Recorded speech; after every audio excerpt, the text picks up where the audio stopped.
students.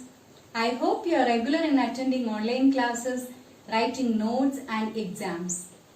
Today we are going to study a very interesting topic. Can you guess it? Let me give a clue. It is about a thing which was denied for children. But now we the teachers and parents are forcing you to use the same. Got it? Yes, it's mobile. Let us see how does a mobile works. Let's explore the technology behind mobile communication.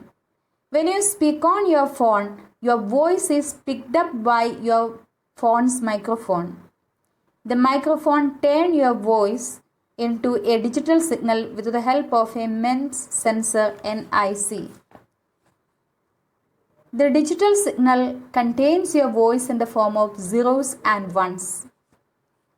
An antenna inside the phone receives these zeros and ones and transmits them in the form of electromagnetic waves.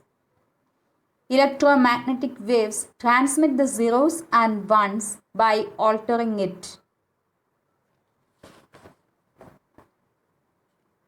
So you can find out the way to transmit these electromagnetic waves to your friend's phone. However, electromagnetic waves are incapable of traveling long distances. They lose their strength due to the presence of physical objects, electrical equipments, and some environmental factors. In fact, if there were no such issues, even then electromagnetic waves would not carry over long distance due to the curved structure of Earth.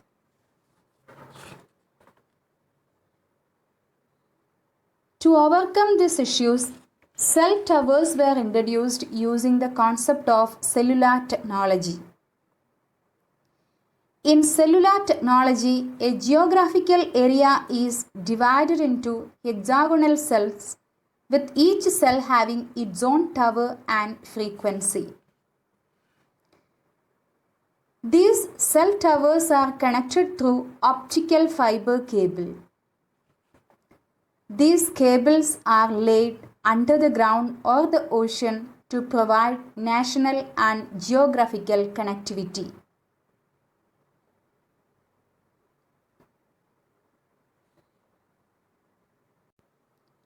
The electromagnetic waves produced by your phone were picked up by the tower in your cell and converted them into high-frequency light pulses.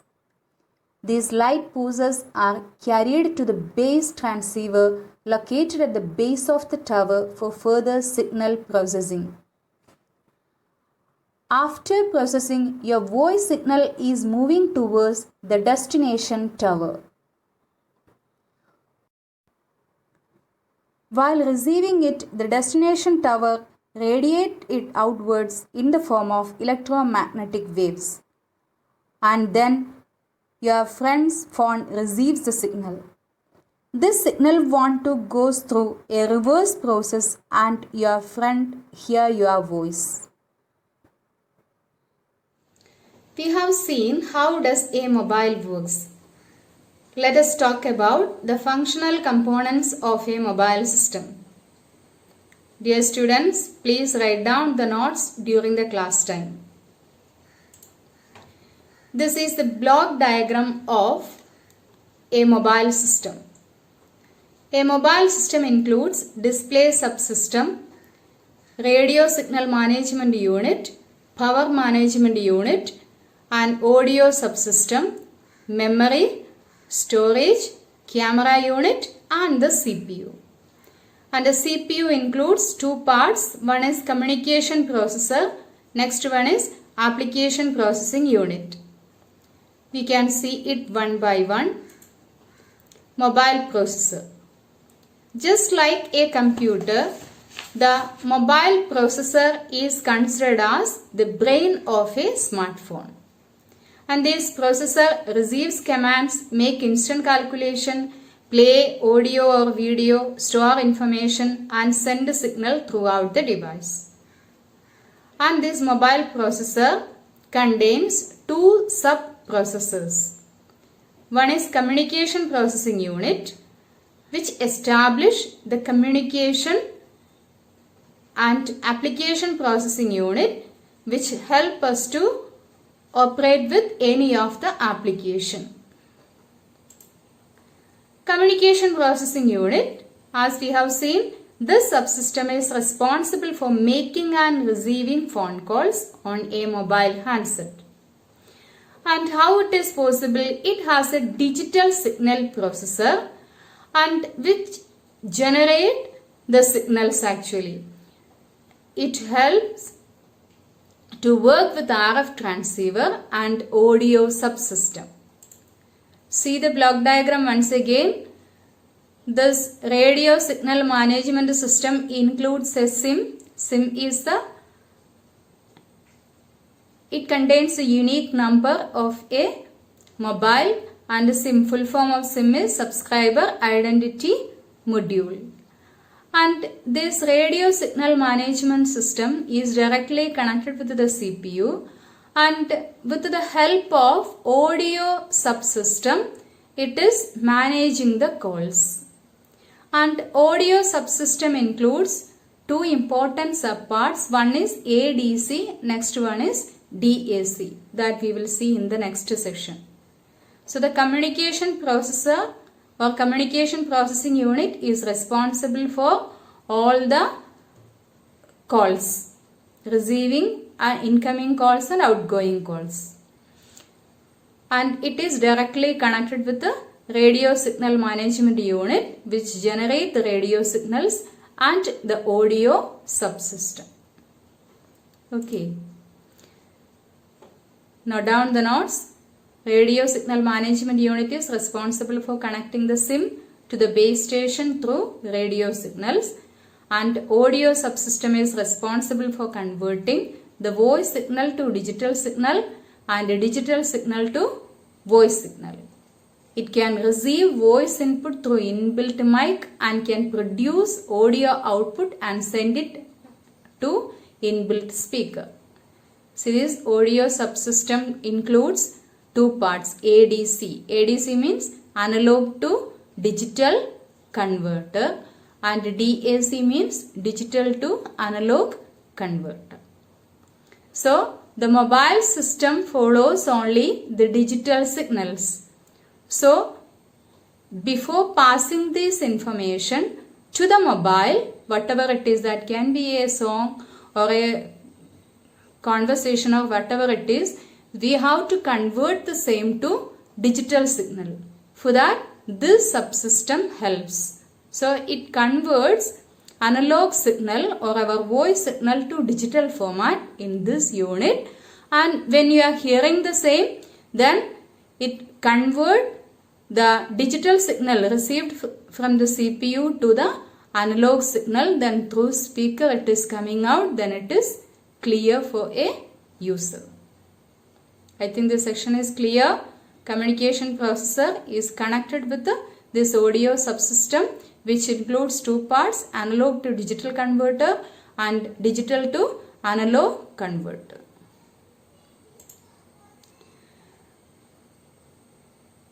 Now down the notes, produces digital audio output to analog audio form. ADC receives audio input and converts it into digital form. Next is the application processing unit. And application processing unit contains a subunit, graphic processing unit. Application processing unit is responsible to perform all the applications. It governs and controls all type of operations such as playing music, browsing net, capturing video, saving data, and so on. Whatever operation you are performing inside the mobile phone is possible with the help of application processing unit. And this unit has a separate subcomponent, GPU, that is graphical processing unit. And a GPU assists the CPU by handling all the visual or graphic related operations. So the application processing unit needs to process with an image. For example, if you want to save a photograph inside the mobile, it is something connected to the graphical processing unit. And if it is a video, connected to the graphical processing unit. And if it is a music, it is not connected to the graphical processing unit. Application processing unit directly handle the same. And if you want to type something and save it as a file, the graphical processing unit is not required. So application processing unit directly govern or control that type of operation. So shall we proceed? Once again, the CPU contains two parts, application processing unit and communication processing unit. Communication processing unit is responsible for all the communications, making calls, and application processing unit is responsible for all other works. That can be a calculation or capturing a video or an audio or whatever it is. And if it is something connected to the graphics or an image, this graphical processing unit just supports the same. Next is display subsystem. See, all the smartphones input unit is actually the display.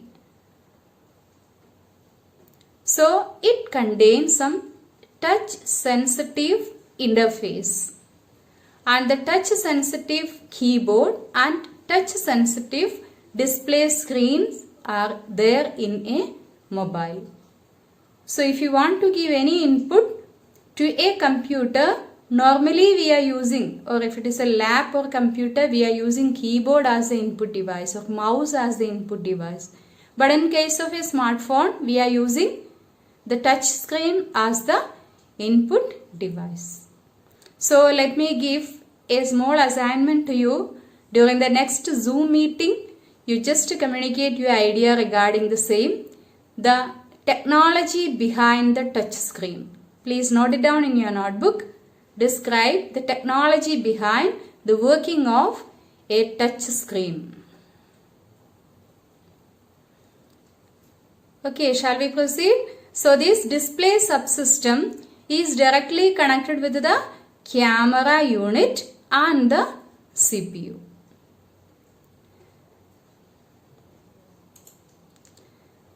Next is display subsystem. Note down the notes. Responsible for providing the display facilities and touch sensitive interface. It supports display screen, touch sensitive interface and touch sensitive keyboard. Next one, camera unit. Camera unit contains an image signal processor, and it is designed to deliver a tightly bound image processing package, and it contains an image signal processor. And next section is the memory or the storage unit. There are two types of memory in a computer. One is RAM and ROM, primary memory, and we have secondary memory too. In case of mobile too, there are two types of memory. One is RAM, next one is ROM. Then external storage device too we can use. Let us talk about the RAM, random access memory. RAM is considered as the working memory of a mobile, and all the installed app when you are run, it first loaded in the RAM and then it is executed. For example, if you are working with a particular app, let it be Parent-I. When you are opening Parent-I using your mobile, first it loads the mobile's memory, random access memory, then only it start execution. So if you are using the calculator, it first load into the random access memory. If you are playing a game, first that game is loaded into the random access memory. I think it is clear. All the installed mobile app when run first, loaded in the RAM and then executed. And the storage capacity of RAM determines the speed and performance of mobile. That is very important. If the RAM of a mobile is too limited, then the speed of the mobile will be less. Why?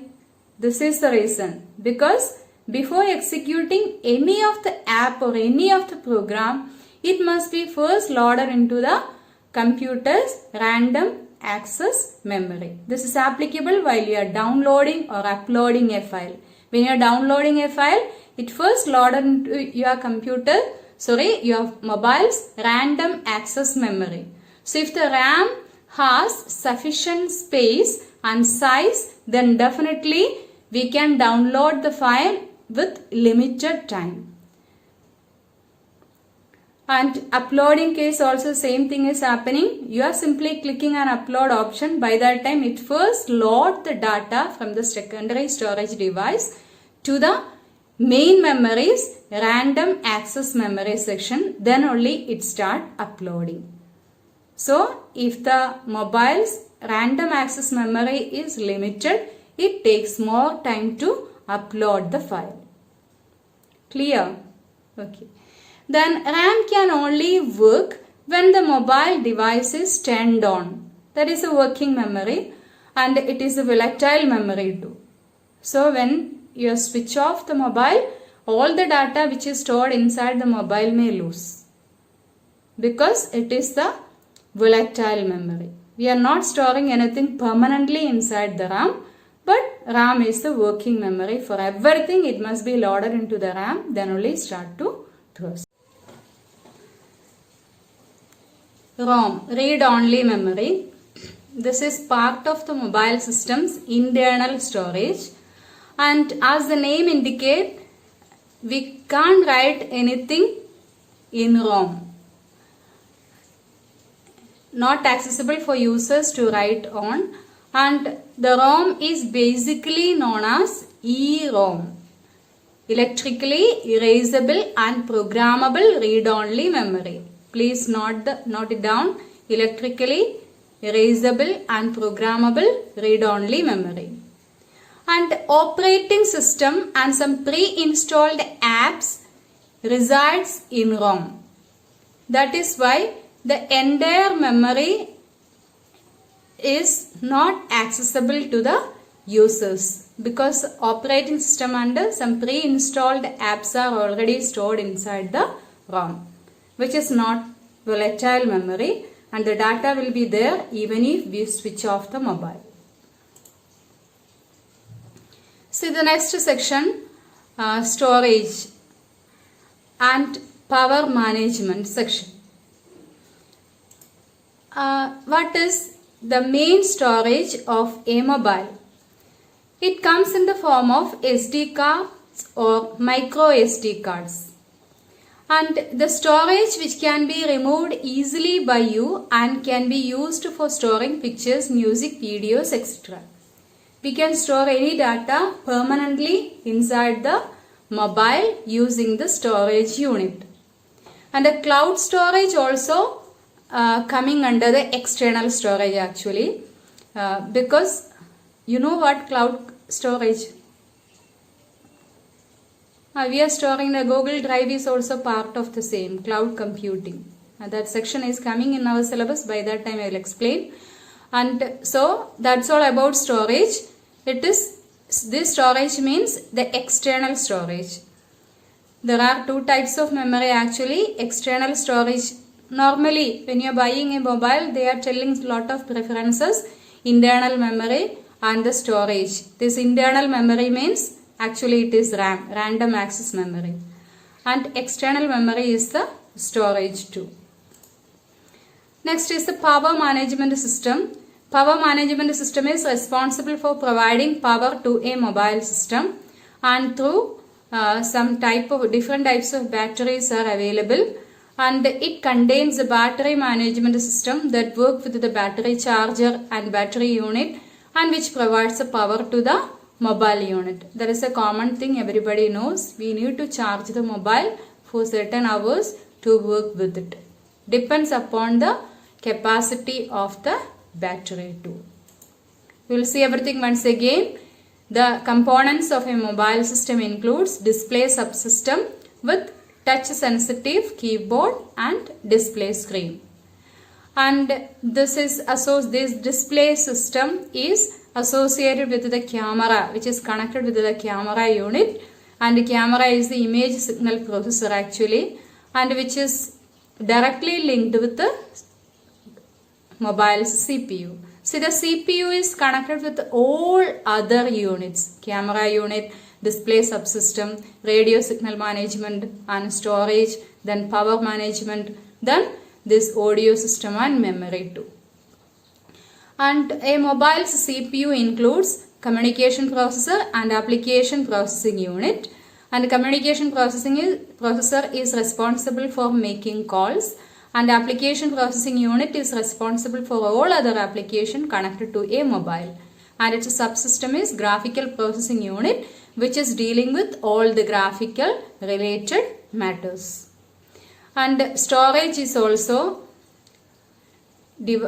connected with the CPU, and this storage means the external storage. Then through radio signal management, the communication is normally possible with the help of a SIM. That is a unique number is associated with the SIM. And audio subsystem includes two parts, ADC and DAC. ADC stands for analog to digital converter, and DAC digital to analog converter. And main memory is divided into RAM and ROM. RAM is random access memory, that is a working memory. ROM is read-only memory. All the pre-installed app and operating system are loaded inside the read-only memory. And the power management is possible with the help of a battery management unit, and the storage is directly connected with the CPU to store the information inside the mobiles permanently. I hope this section is clear. So please study this section well and draw the block diagram too.